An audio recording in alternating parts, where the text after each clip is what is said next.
जितना भी मेरा काला भाग दिखाई दे रहा है किनारा किनारा, उस भाग को क्या बोलेंगे? परिधि बोलेंगे। ठीक है, किनारा किनारे जितने भी भाग दिखाई दे रहा है उसको क्या बोलेंगे? छोर को क्या बोलेंगे? परिधि बोलेंगे। अगर हम इस सबसे बीच में अगर हम एक बिंदु डाल देते हैं, इस बिंदु को क्या बोलते हैं? अंग्रेजी में तो सेंटर बोलते हैं, हिंदी में क्या बोलते हैं? केंद्र बोलते हैं। क्या बोलते हैं दोस्त? केंद्र बोलते हैं। मान लीजिए कि हम बिंदु दे दिए और केंद्र से कहीं पर भी एक छोर सटा देना, कहीं पर भी हम सटा देंगे सिर्फ केंद्र से। इसका नाम क्या पड़ा? त्रिज्या पड़ता है। क्या नाम है इसका? त्रिज्या। केंद्र से किसी एक छोर के सटा दीजिए तो क्या बन गया? त्रिज्या। और इस बिंदु का क्या नाम है? केंद्र। चलिए इसको जानते हैं। मान लीजिए कि केंद्र से यहाँ से सटा दिए तो क्या बना? त्रिज्या। अगर दोनों पर सटा दिए तो क्या बना दोस्त? इसी के बोलते हैं डायमीटर, व्यास बोलते हैं। क्या बोलते हैं? व्यास बोलते हैं। केंद्र से होकर जाने वाली रेखा परिधि के दोनों छोर को जब टच करती है तो उसको क्या नाम पड़ता है? व्यास। व्यास को डी से सूचित करते हैं, केंद्र को सी से सूचित करते हैं, त्रिज्या को आर से सूचित करते हैं। आइए हम आप जानते हैं, केंद्र से दोनों छोर पर सटा दिए परिधि को तो क्या बना दोस्त?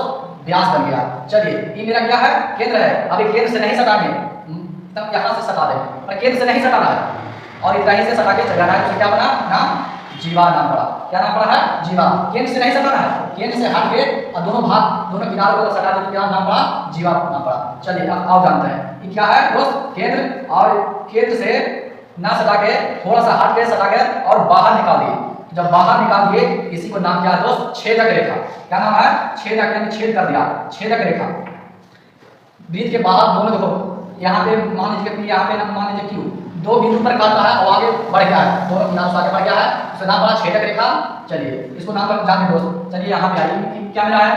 केंद्र। मान लीजिए केंद्र से नहीं होगा, सिर्फ बाहर निकाल दिए, सिर्फ एक बिंदु का टच कर रहा है दोस्त, सिर्फ एक बिंदु का टच कर रहा है। यहाँ पे दो बिंदु के टच करेगा और बाहर हो जाएगा तो छेदक रेखा सिर्फ एक बिंदु के टच करेगा और बाहर निकल जाएगा। इस रेखा को बोलते हैं आसपास रेखा बोलते हैं दोस्त। और जिस बिंदु को आसपास रेखा टच करती है वृत्त को, उसको क्या बोलते हैं दोस्त? आसपास बिंदु बोलते हैं। क्या बोलते हैं? आसपास बिंदु बोलते हैं। चलिए अब जानते हैं क्या है दोस्त? सेंटर।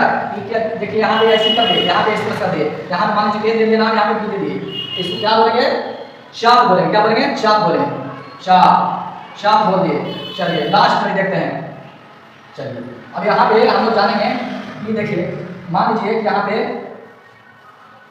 इस तरह से कर दिए। ठीक है, अभी तो क्या है? जीवा है। मतलब वृत्त को कितने भाग में बांट दिए दोस्त? दो भाग में। ये क्या है? बड़ा वाला भाग है कि छोटा वाला भाग है? तो बड़ा वाला भाग को दीर्घ बोलते हैं, दीर्घ वृत्त खंड बोलेंगे, और छोटा वाला भाग को क्या बोलेंगे? लघु वृत्त खंड बोलेंगे। इसका नाम है लघु वृत्त खंड, इसका नाम है दीर्घ वृत्त खंड। चलिए एक और जानते हैं, इसका नाम है क्या है? त्रिज्यखंड नाम है।